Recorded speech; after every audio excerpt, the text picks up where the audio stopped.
I am a patriot. I love our country.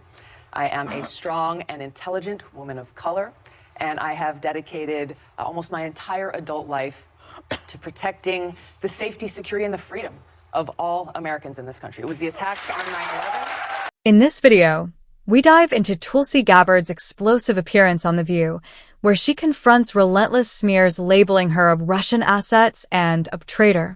Gabbard passionately defends her patriotism, military service, and dedication to the country. We'll explore the deeper political tensions behind these attacks, including her feud with Hillary Clinton, her strong stance against U.S. interventionist foreign policy, and the media's role in spreading these narratives. Stay with us as we break down how smear tactics are used to silence dissenting voices and what this means for the future of American politics. Tulsi Gabbard responds to accusations. Gabbard forcefully addresses accusations of being a Russian asset or useful idiot, terms used to undermine her credibility and question her loyalty to the U.S. She highlights her deep patriotism, intelligence, and over 16 years of military service, including deployments to the Middle East. She argues that these claims are baseless and part of a broader smear campaign meant to attack her character rather than engage in real policy debate.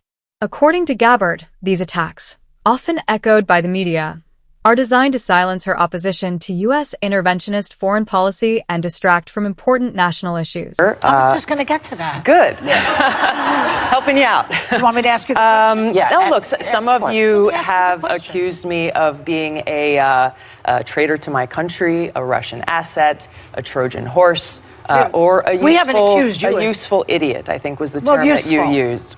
Which basically means that I'm naive or lack intelligence to know what's going on. They use that. I want to let your viewers know exactly who I am.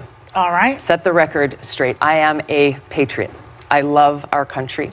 I am a strong and intelligent woman of color, and I have dedicated almost my entire adult life to protecting the safety, security, and the freedom of all Americans in this country. It was the attacks on 9/11.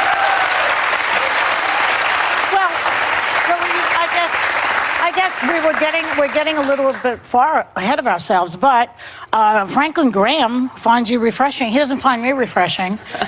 Richard Spencer, the white nationalist leader, says he could vote for you. Hashtag the Hillary Clinton controversy. During The View, hosts brought up a controversial remark from Hillary Clinton, who suggested that Gabbard was being groomed by Russia to run as a third-party candidate. Gabbard has vehemently denied these allegations, calling them insulting and demeaning, especially given her military service and dedication to her country. She argues that Clinton's attacks stem from political differences, particularly Gabbard's opposition to U.S. interventionist wars and her endorsement of Bernie Sanders in the 2016 election. According to Gabbard, these factors, not foreign influence, are the real reasons behind Clinton's hostility. Hashtag opposition to U.S. interventionism. Gabbard consistently emphasizes her strong opposition to U.S. interventionist foreign policy, which she believes has led to unnecessary American casualties and prolonged conflicts. Drawing from her first-hand experience in war zones, she criticizes leaders like Hillary Clinton for supporting wars in Iraq and Libya.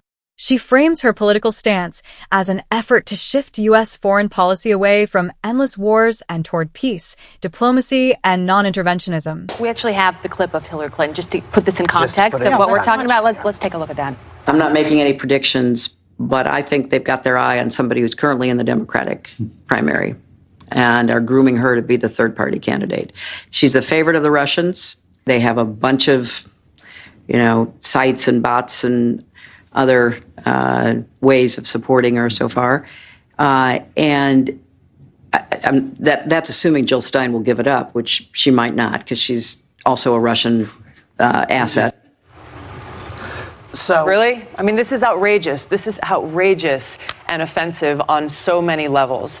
I've served as a member of Congress now for almost 7 years, receiving high-level national security and intelligence briefings, serving on the Foreign Affairs Committee, the Armed Services Committee, the Homeland Security Committee, working to ensure the safety and security of the people of this country.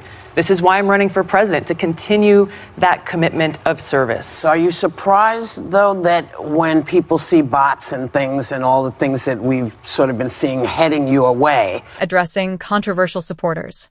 On The View, Gabbard was criticized for receiving support from figures like Franklin Graham and white nationalist Richard Spencer. She firmly rejected any association with their views, stating that just because certain individuals support her does not mean she endorses them. She called this an attempt to smear her credibility. Gabbard also defended her appearances on conservative platforms like Tucker Carlson's show, explaining that she seeks to engage with a wide audience, including those with different political views. Despite criticism, she remains committed to reaching across the political spectrum. That people have these questions, because she's not the only one. Hillary, I don't think, is the only one. So what she's saying is she feels they are grooming you. You're saying nobody's grooming me. I'm doing what I'm doing because I'm a soldier and a patriot. It's offensive to me as a soldier, as an American, as a member of Congress, as a veteran, and frankly, as a woman. The bigger battle in politics. Despite ongoing attacks on her character and attempts to link her with controversial figures, Gabbard stands firm in her principles. She refuses to be silenced by political or media narratives, using every platform available to speak directly to the American people. This controversy underscores a larger political battle, one between the established power structures and those demanding real change.